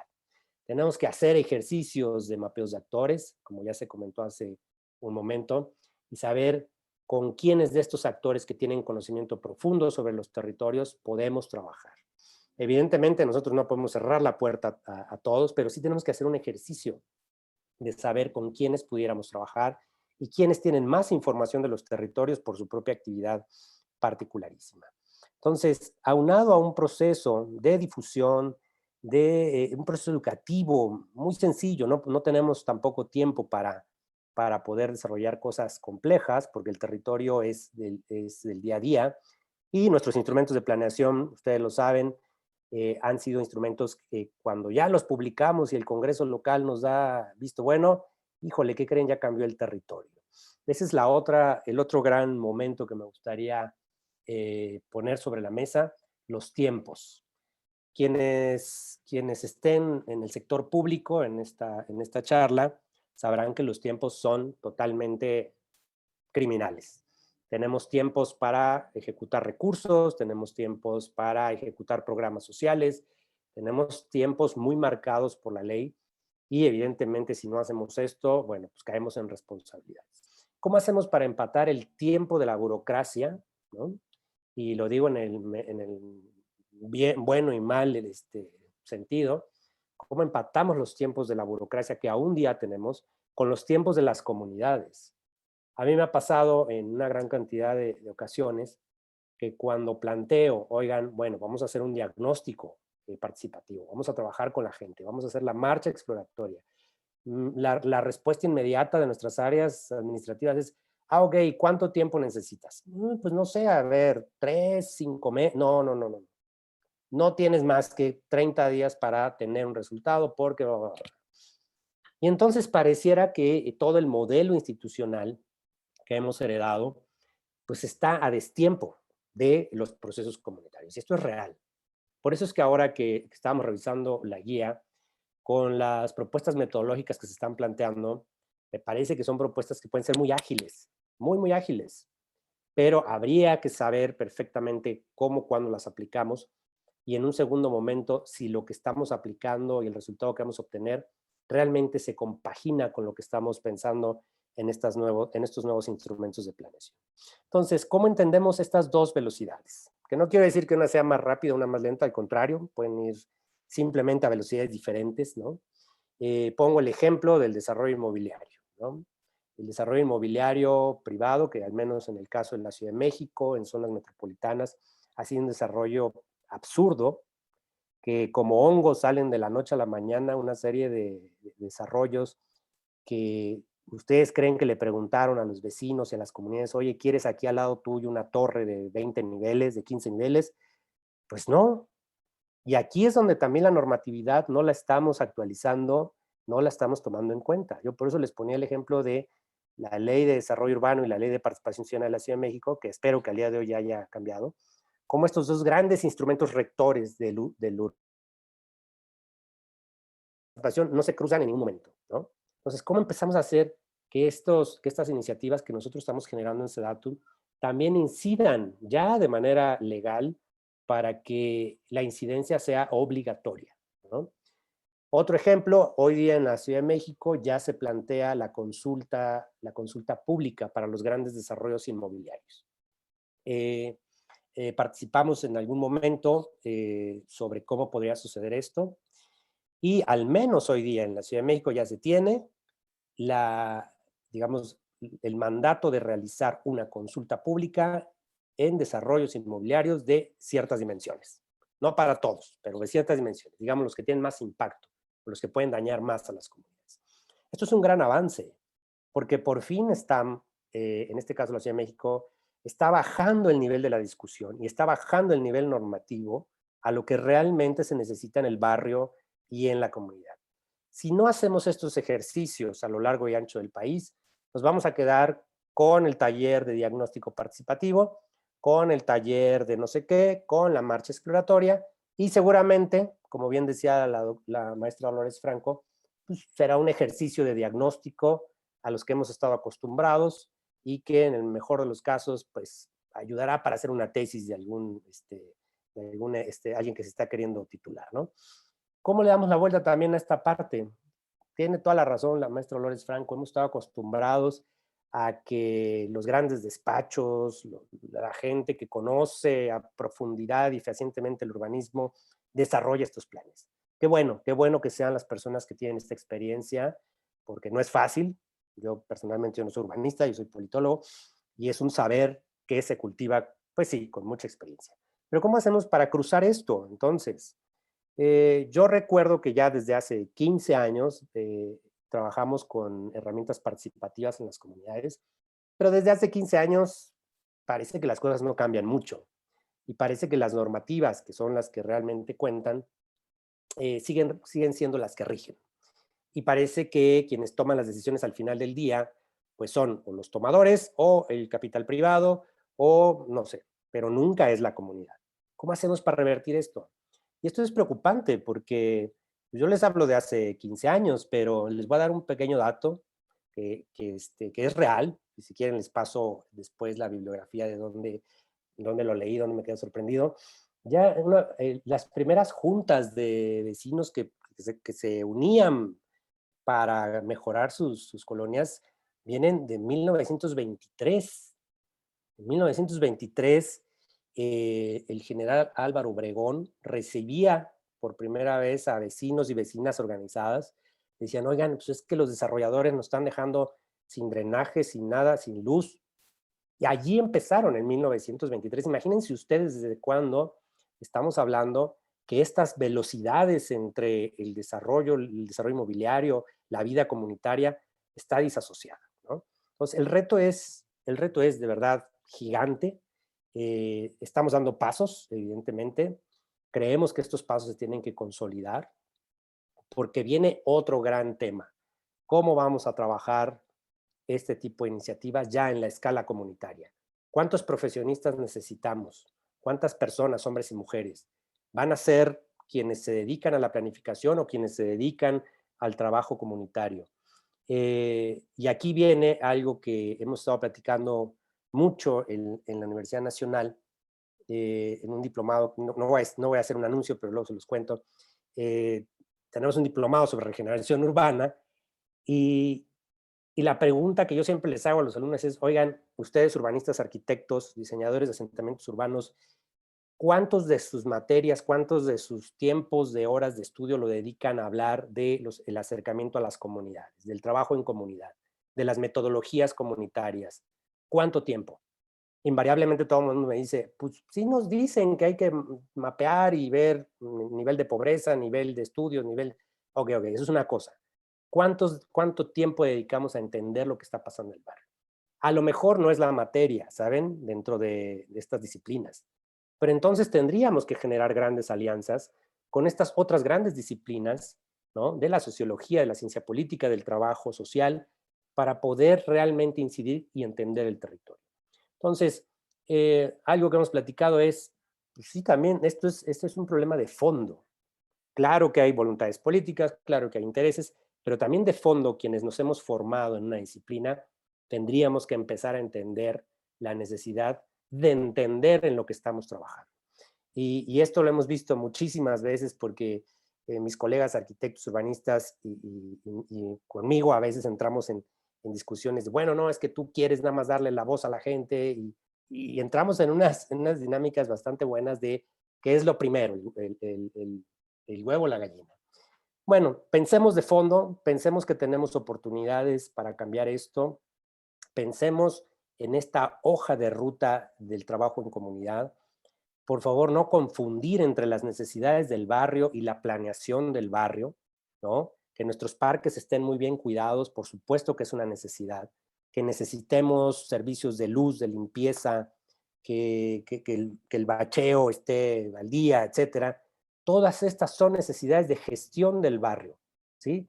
Lo que en la Ley de Desarrollo Urbano de la Ciudad de México se llama servicios urbanos. Pero este es el día a día. Esto es lo que nos pasa todos los días. Lo que tenemos que entender es la planificación del barrio.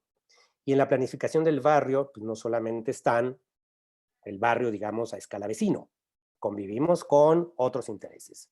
Si logramos entender y diferenciar entre las necesidades, digamos, operativas de gestión, pues para vivir en un entorno sano, limpio, etcétera, del destino del barrio, pues entonces sí ya estamos hablando de otra cosa. Cuando le preguntamos a la gente en los miles de talleres que hemos hecho, oigan, ok, a ustedes les hace falta que pase el camión de la basura. Bueno, ¿cómo te imaginas el destino de la colonia? Cuando preguntamos sobre estos destinos, que justo es la materia de la planificación urbana, es ahí donde todo el mundo empieza incluso a soñar. Pues es que a mí me gustaría que aquí en lugar de calles, ¿verdad?, exista parques. A mí me gustaría que en lugar de la fábrica que está por ahí soltando humo, pues existe un parque. Ok, ya estamos hablando de planificación. Ahora sí ya estamos sacándole un poquito el jugo a los deseos de la gente de hacia dónde queremos que vaya el barrio. Lo otro es el día a día, de verdad. Y en ese mismo sentido, para sacar ese jugo, digamos, esa sustancia del destino del barrio, las metodologías se tienen que ajustar, ¿verdad? Es muy diferente diseñar en una metodología el próximo espacio público a diseñar o pensar el barrio como destino final o como destino subsecuente. Estas grandes diferencias a veces confundimos los objetivos y creo que estamos en un buen momento, ¿no?, para poder dejarlo en claro y que esto quede claro en nuestras nuevas herramientas, pues ya sea vinculatorias o nuestras herramientas de trabajo de planificación. Luego entonces, ya no quiero cansarlos más, pero luego entonces una reflexión final sería que el reto de la implementación que hoy tenemos en SEDATU, efectivamente, como ya varios lo han dicho, pasa de conectar el buen deseo con la gestión y el futuro del territorio.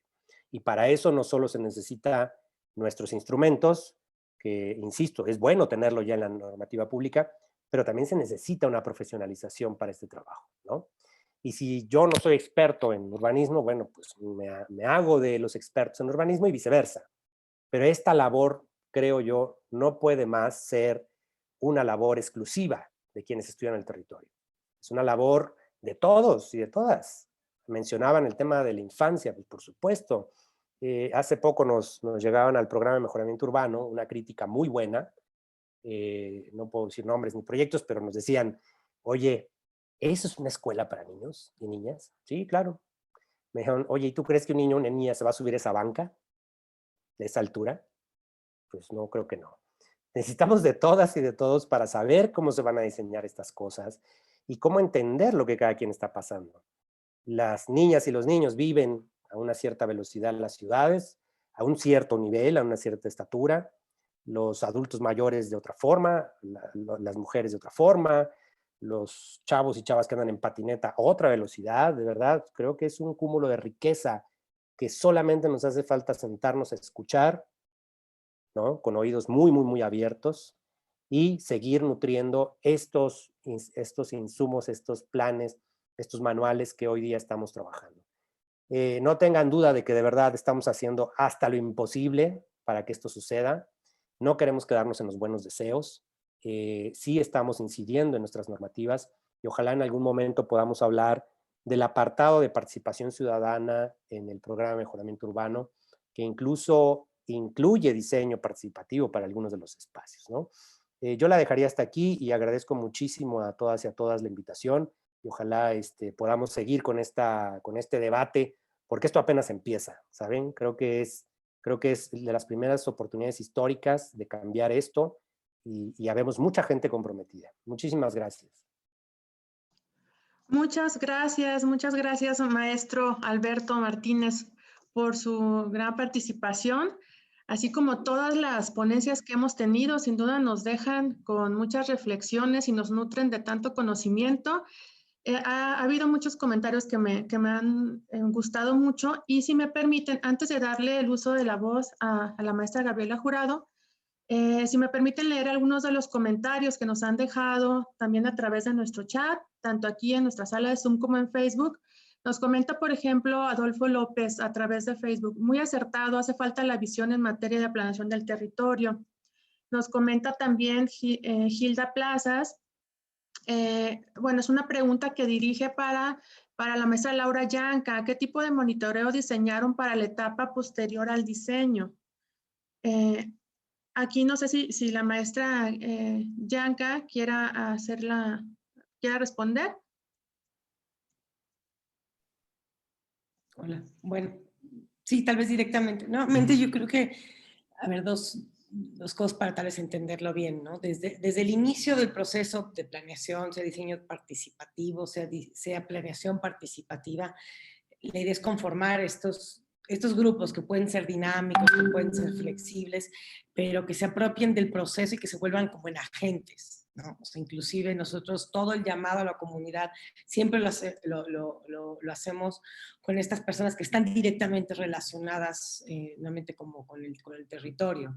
Entonces ahí ya se empieza a construir una cierta continuidad, ahí ya se empieza a construir una especie como de observación ciudadana, ¿no? En un sentido semi-informal, ¿no? Porque son grupos que no siempre, digamos, después se fueron formalizando, ¿no? Pero al inicio son mucho más orgánicos, y la idea es que sean así también, ¿no? Que sean orgánicos para que vayan permitiendo las diferentes etapas, que vayan entrando personas según lo que uno va, según lo que el proceso va pidiendo, ¿no? Entonces, en principio son esas personas las que se convierten en agentes. Después, digo, voy a decir como la parte formal y la informal, ¿no? Es decir, la parte formal es que los planos de barrio sí tienen un consejo de barrio, ¿no? Entonces, nuevamente, como lo conté y como lo pide la ley, entonces en principio se tienen que reunir, y la municipalidad tiene que llamar a que se haga, a que cada 2 años se vuelva a conformar este consejo del plano de barrio. Entonces se hace un llamado al barrio, y entonces hay gente que se anota, hay una votación. Eso puede ser la parte formal, pero yo creo que también la otra parte es la parte más sensible, un poco de la que habla también, de la que habla Alberto, de la que habló también como Sergio, que es la comunidad informada y que tiene interés y que quiere participar, ¿no? Entonces, por ejemplo, nosotros tenemos un WhatsApp, ¿no? del barrio, ¿no? Donde un poco se cuenta todo, desde el bache hasta lo que sea, ¿no? Entonces es ahí donde hay que ponerle como el foco para el seguimiento de los planes, ¿no? Para el seguimiento del proyecto, ¿no? Pero hay que estarlo alimentando, sí hay que estarlo alimentando, ¿no? Y es un poco como lo que contaba al inicio, o sea, el instrumento no se va a hacer solo, ¿no? Yo creo que es importante empezar como dice Alberto, empezar a posicionar, y es importantísimo que exista el plan, ¿no? Como una idea, como en la cabeza, ¿no? Y empezar a partir de ahí, empezar a dar pasos, pero hay que saber que esto no termina con el plan, o sea, tal vez el primer paso, ¿no? Entonces, inclusive yo me atrevería a decir que es mejor pensar en un plan que empieza a posicionar ciertas cosas y que más bien que vaya construyendo acuerdos tangibles. O sea, que una vez que está el plan, no sé, sacas el plan, ¿no? Lo publicas, lo conviertes en un periódico de barrio, ¿no? De hecho, estamos trabajando con alguien que está haciendo esto, que tiene toda una plataforma, entonces mensualmente publica, hace su periódico de barrio contando extractos del plan, ¿no? Entonces, la idea es como cómo convertir nuevamente ese proyecto, esa visión, en cosas tangibles para generarles legitimidad al proceso de planeación, ¿no? O sea, yo creo que ahí es donde está la continuidad, ¿no? Y yo creo que ahí tal vez más bien Alberto puede dar algunas pistas más bien de los grupos que se han hecho, por lo que entiendo, en el programa de mejoramiento de mejoramiento, ¿no? Con los gestores de obra. Le pasé. Muchas gracias, maestra. Y ahora para ir terminando ya con nuestro programa, que como siempre estas sesiones con Sedatu, maestra Dolores Franco, siempre nos nutren tanto y nos extendemos, pero porque nos gusta tanto el conocimiento que adquirimos aquí. Y ahora, si me lo permiten, todas y todos, daríamos el uso de la voz a la maestra Gaby Jurado para que nos dé las conclusiones. Muchas gracias, Gis. Sé que ya estamos un poquito justos de tiempo, pero yo solo les quiero compartir 3 ideas. Uno, agradecerles porque han sido exposiciones verdaderamente extraordinarias, donde efectivamente se empiezan a unir estas propuestas metodológicas, estos grandes retos, la realidad que tenemos ya en el territorio, cómo hacer ese análisis ya a una escala de personas, ya a una escala barrial, y creo que pues dejan muchos temas que nos quedan todavía por resolver, pero creo que eso es lo importante. Y pues uno de los temas que quería mencionar es, pues efectivamente no se va a resolver si no se tiene el compromiso de todas y todos. Efectivamente, pues por parte de Sedatu, tanto el secretario Román Meyer como el subsecretario Daniel Fajardo tienen un compromiso con la planeación. Como bien comentan, pues la planeación no necesariamente es de los temas o la planeación urbana que están en la lengua de todo el mundo, pero creo que una secretaría que está involucrada con esto, está involucrada con generar propuestas metodológicas, conceptuales, que si bien no resuelven la problemática de primera, sí van generando pues estos grandes lineamientos y dejando estas migajitas para ver cómo podemos resolver estas complejidades. Efectivamente, la planeación, como bien comentan, pues tiene que generar más allá de una propuesta de usos de suelo y de coeficientes, tiene que generar pactos, tiene que generar este pegamento de cohesión social que provoque y que genere que la sociedad se involucre más en lo que pasa en sus ciudades y que logremos esa gran transformación. Y pues por último nada más retomar cómo lo local, esta escala de análisis de lo local y el barrio se vuelve el centro de la planeación urbana, cuando antes no necesariamente siquiera estaba en el scope de los planeadores. Y pues uno de los temas que yo sí creo que son fundamentales es el compromiso de todas las personas, hacer cosas diferentes, innovadoras, que den soluciones, y considerar que nunca hemos terminado, aunque se generen lineamientos, guías, orientaciones, no hemos terminado hasta que todas las personas tengan el acceso a su ejercicio de derechos humanos y que todas las personas tengan acceso a todos los bienes y oportunidades. Entonces, seguimos en este trabajo constante y pues cuentan con el compromiso de una secretaría al más alto nivel y a todas las direcciones que estamos involucradas. Muchas gracias a todos y todas, muchas gracias a los ponentes, verdaderamente son extraordinarios profesionales y les agradecemos mucho. Muy buen día. Muchas gracias, Gaby, maestra Dolores Franco, Tairi, maestro Carlos Mendieta, maestro Sergio Angón, maestro Alberto Martínez, a todas y todos ustedes que nos acompañan en esta ocasión y siempre, muchas gracias y buen día, buenas tardes.